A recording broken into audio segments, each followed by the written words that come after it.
This is former Sacramento County Sheriff John McGinnis, who at the time was a member of the Special Operations Unit for the Sheriff's Department in the Sheriff's Central Division, which is not only located in South Sacramento, but was essentially right across the street from the Good Guys Electronics store as this hostage situation back on April 4th, 1991 was happening. Sheriff, tell me a little bit about the initial call, your first getting word of something going on at the Good Guys. Yeah, ironically, I was actually in court at a courthouse that no longer exists, the Fair Oaks Justice Court. And I was actually, the judge motioned to me and called me aside and said, "You have a matter to take care of. We'll delay your item on the calendar." So I stepped out, got on the radio, found out what the circumstances were. It was being treated as an armed robbery in progress, and that hostages were taken. As I made the transition from Fair Oaks to South Sacramento, you get there and realize that there's a whole lot more at play here. There's some very, very unusual circumstances associated with this specifically. You're dealing with young, unsophisticated, very, very small in stature people, but they're well armed, and they were serious about what they were trying to do. They wanted to get resources to get back to Vietnam. They wanted a helicopter to take them to Vietnam, which of course most people realize is an impossibility. You just can't do that. One of the things I remember learning about after the fact was that they parked their car in the parking lot, and they actually set the club, the anti-theft device, on that car, even though their plan was to leave the country and never return. Just an ironic development along the line. But in this particular case, remember, April 4th, 1991, I had certainly never been involved in something that was being broadcast live, and there had been very, very little of that, if any, of note at that time. So everything that was done that day, every nuance, every example of behavior on the part of the officers that were out there, the medics, everybody who was there, potentially within the range of a lens of a camera, would be seen. The non-spoken communication, the action, the demeanor of personnel at the scene. And of course, the fear was that if this thing broke very, very badly, the world would see tremendous, horrible images of live gunfire with a significant number of victims racked up. And of course, in the final analysis, that's largely what took place. Now, you said this was treated as an armed robbery in progress. Is that how it started? That was our belief. We actually, statutorily there was an armed robbery involved because they were using force as a means by which to take something from other people. But it wasn't simply a matter of them wanting to tap the till and make good their escape. They had much larger plans. And so we were not going to be dealing with people who wanted to make a hit and run and escape that scene. On the contrary, they wanted attention. They were going to do what their plan called for, and that complicated things. And as much as, I remember going inside afterwards, and the size of these people who had terrorized this population for a period of time, for a protracted period of time, tiny little people, and very, very young, very unsophisticated. And maybe that's part of what caused this to go the way it did, was their lack of worldliness or sophistication and understanding what it was they were trying to accomplish. Now, who were these four young men? Teenagers. They were refugees from Southeast Asia. They wanted to get back. They didn't like it here. They had demands along the way. They wanted tea provided to them, a certain kind of tea. Frankly, I don't remember what it was, but they wanted to get back to Vietnam, and they thought that a helicopter would be the best mode of transportation to accomplish that. Obviously, it would never work. And as things went on throughout, then again, my arrival there was shortly after 1 o'clock in the afternoon, and it went on till after the hours of darkness. And the concern along the way was that their behavior was such that they seemed to be systematically increasing their level of violence. They began firing shots, and just kind of the lack of sophistication and awareness that they presented in their behavior, I think, was a lot of concern for many people on that scene.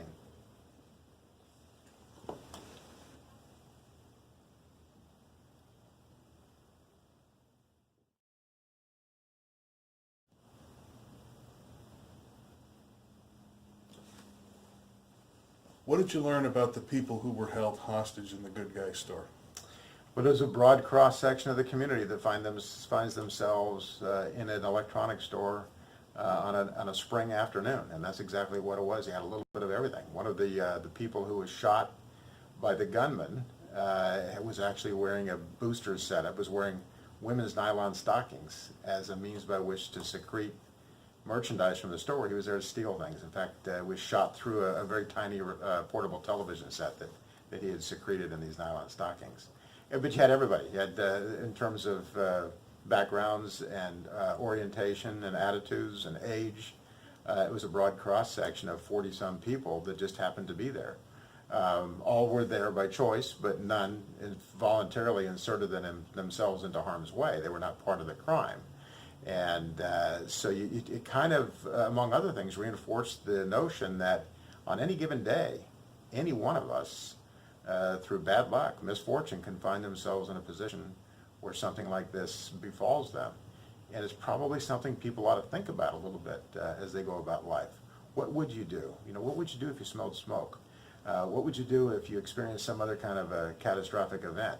And in that case like this, what would you do, especially if you're there with people for whom you have some responsibility, children, elderly people, whatever the case may be?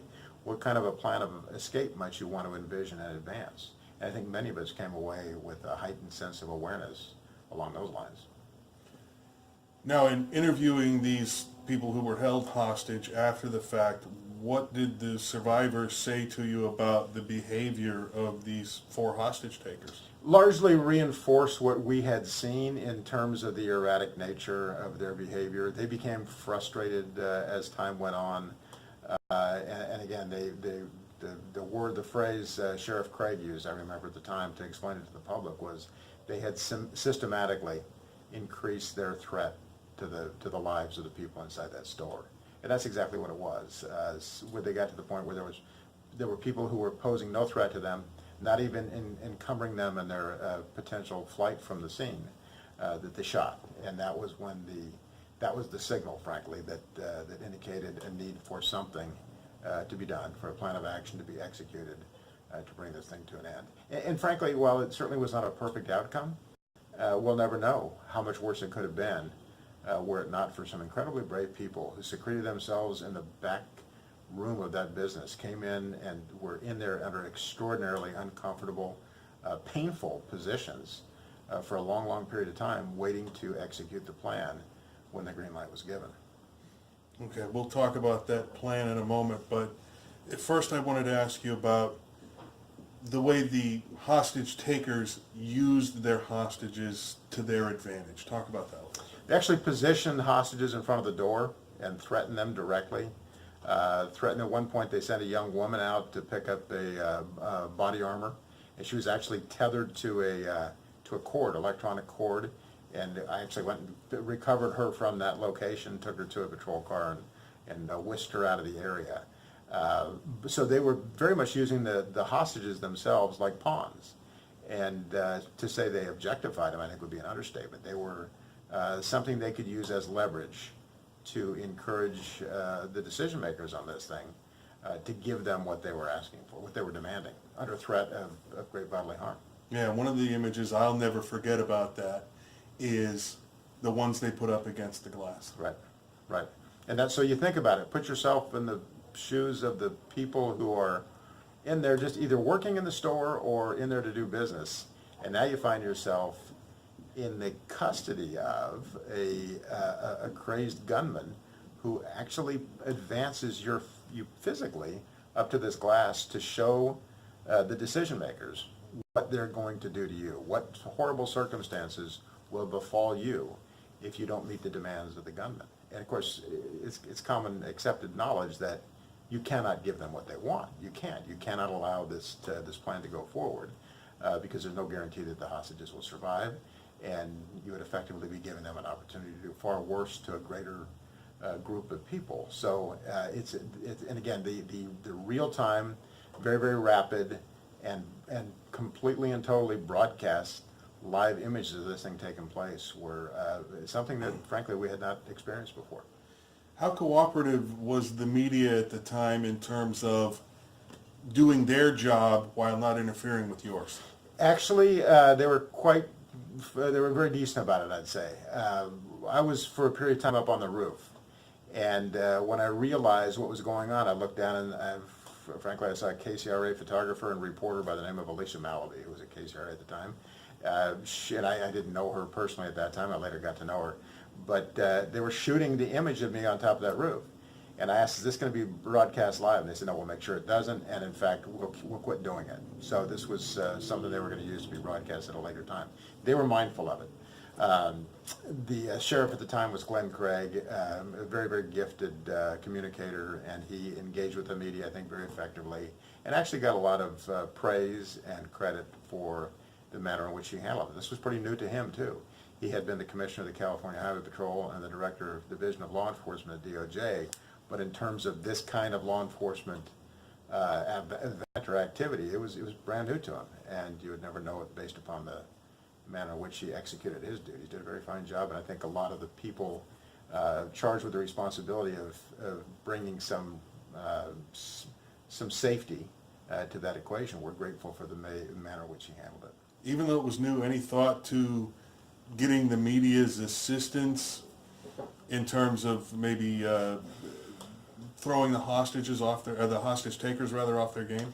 I don't remember that ever coming up in terms of putting out bad information, which in retrospect may have not been such a bad idea. I don't know that the hostage takers were completely engaged because English was very much a second language to them and maybe not as inclined to be processing information quickly. They did not seem to be distracted by the televisions in the business, but certainly the hostages themselves were. And my suspicion, not having been in there until after it was an entirely different scene, I'm reasonably sure the televisions were all muted, so you could see the images, but in terms of the ability to actually convey a message through the media, no. Now there was communications with the hostage negotiators set up, and there was a transition at one point from the communications sergeant, who did a very good job with it, of communicating with them. I've had a chance to hear the tapes of that afterwards, and it really truly did a phenomenal job. And then it was turfed to the responsibility of the hostage negotiations team, the CINT, or Critical Incident Negotiations team, who also continued, I think, very artfully. But I think many of us at that time, as this thing played on, were thinking to ourselves, this is going to end bad. The question is how bad. And given the knowledge of that reality, the ultimate outcome, I think many of us thought was probably as good as it could have gotten. And it could have been much, much, much, much worse. What did the hostages say about watching their own situation unfold on TVs right around them? They were mortified, as you can imagine. They had no idea what to expect. And I do remember speaking to one of the hostages, it was days after, if not weeks after, and there was a recognition of the fact that these hostage takers were so young and so, frankly, clueless, that seemed to kind of exacerbate the concern they had. If it was a more sage, equally criminal, but more savvy, wise, experienced person calling the shots on this, I don't think it would have had quite frankly, the terrifying impact that this reality did.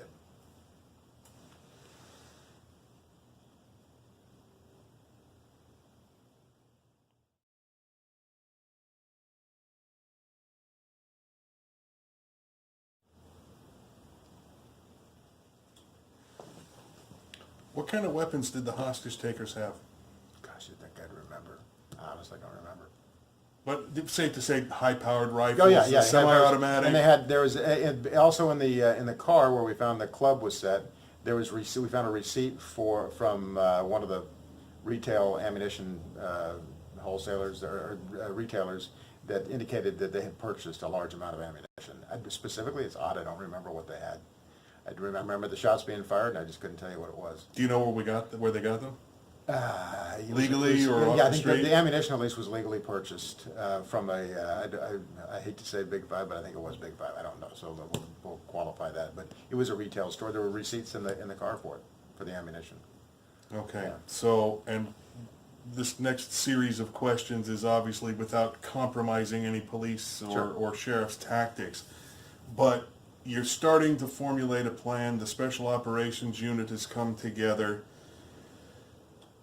Do you go in with the approach that at some point you're going to have to go in and bring this thing to an end? I mean, how do you approach a situation like this where it could go on for hours or even days? Yeah, and I'll contrast that. Sacramento County has the dubious distinction of the biggest hostage incident in terms of number of hostages held. That would be the good guys, and also the longest in duration. And that was Arden Way in June of 2010, 56 hours. So, but the kind of recognized theory is as long as they don't pose a specific threat to anybody, as long as they don't, their angst, their hostility doesn't increase, time is on your side. Let it go on for a while. Let them hopefully come to the conclusion that this isn't going to work. It's not going to have a happy ending for them. It's not going to come out as they want it. So maybe, especially as they become fatigued and frustrated, maybe allow the negotiators an opportunity to persuade them that this is not worth it. And so that's always, time tends to be on the side of law enforcement in these occasions. But the time also comes, as it did in each of these two incidents, ironically, where their behavior indicates that something has to be done by way of intervention, or a horrible outcome with 42, I believe, was the number of hostages at the time that ultimately the critical gunfire erupted. The thought of 42 people being slaughtered in that store on live television, no less, was just something that could not be accepted. So that there was a recognition and acceptance of the fact that this was going to be a hostile situation at its conclusion with gunfire. And again, the question that I think many of us were contemplating in our own minds was how bad. Not would it be bad, but how bad. And the Special Enforcement Detail, not to be confused with Special Operations Unit, were the ones, the SWAT people that actually were secreted in that back room. And they endured an awful lot by way of suffering and inconvenience because they were committed to being in a position to spring into action as soon as the green light was given. And it was an extraordinary experience. And I think the public, frankly, who were close by and were affected by this, people who had relatives in the business, people who were there themselves, were extraordinarily grateful for the level of sacrifice and selflessness that was represented there that day. Now, you had mentioned that at one point over the course of this thing, the hostage takers fired some shots. We're talking about shots in the ceiling, shots in the wall. Actually shot one of the hostages in the leg. For no, just to show, hey, we're serious. A gunshot wound any place in the body it has a horrible potential for a fatal outcome, obviously. Having investigated homicides in which a single gunshot wound to the leg on the part of somebody closing up his business for the night when he's approached by an armed robber caused him to have an arterial bleed and die.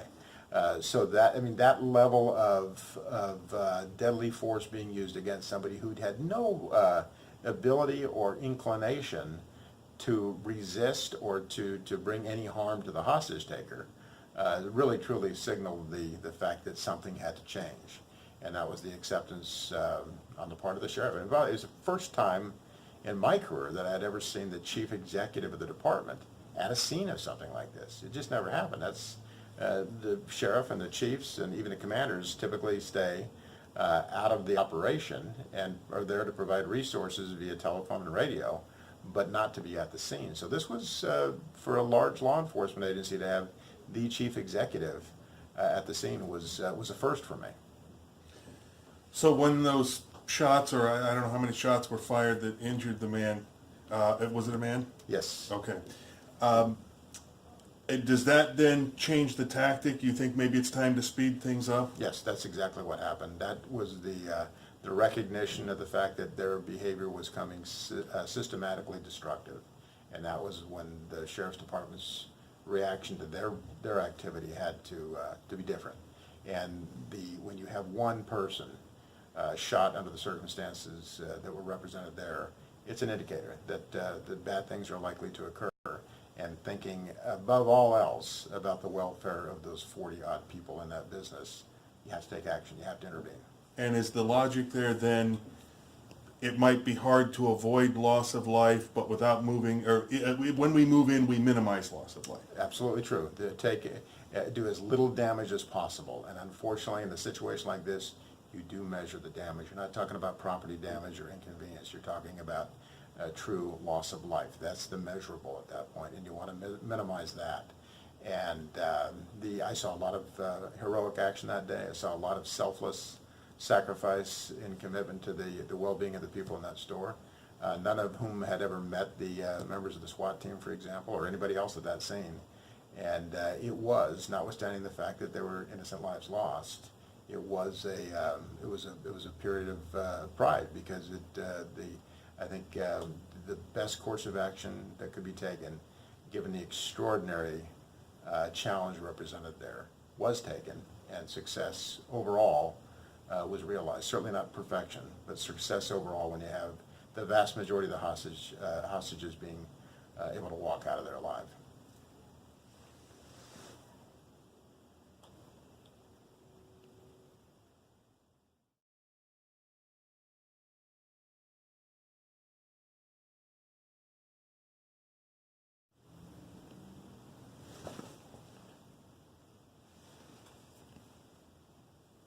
How did you and your partners eventually bring this situation to an end? At that time, and again, I'll give full credit to the members of the SWAT team. The sheriff gave the green light, said, yes, it's time. This has to be stopped at all cost. And the plan that had been developed was implemented. A sniper fired at the first initial shot through a glass that didn't allow the shot to go as it was planned. Thus the imperfection. But that sniper is somebody I know personally and hold in extraordinary high regard. He did exactly what he was expected to do. I don't know of anybody who was personally better prepared and suited not only to have taken that shot, but to have accepted the outcome of it than this gentleman is, because he's that knowledgeable and that confident. And then the people who were in the back, who had secreted themselves in the back, came through and engaged the suspect. And 3 of the hostages were shot and killed. And I'm sorry, the hostage takers were shot and killed, as were the hostages. And the one, of course, survived and stood trial and was convicted. So it was a day, and a very long day, of high emotion, raw nerves, anticipation of varying degrees of horrific outcomes. In the final analysis, I think relatively well managed, certainly not to minimize or diminish the impact of the loss of 3 innocent lives in that. That's something nobody wanted to see happen. For that matter, it'd be nice to be able to save the hostage takers themselves, but given the totality of circumstances and what it could have been, I think the outcome was something that should be appreciated. Another one of the images I still remember is at least one of the hostage takers walking along and systematically shooting hostages. How did that play out in relation to the execution of the plan to end it? That was right about the time. That was when it was going to start, because that was when their plan was obviously taking place. The first shot that was taken, the first single shot into the leg, okay, that showed a state of mind. Then followed up very shortly thereafter with this journey across the frame of that front door, in the view of the command center and everybody else, frankly, in the world, seemingly.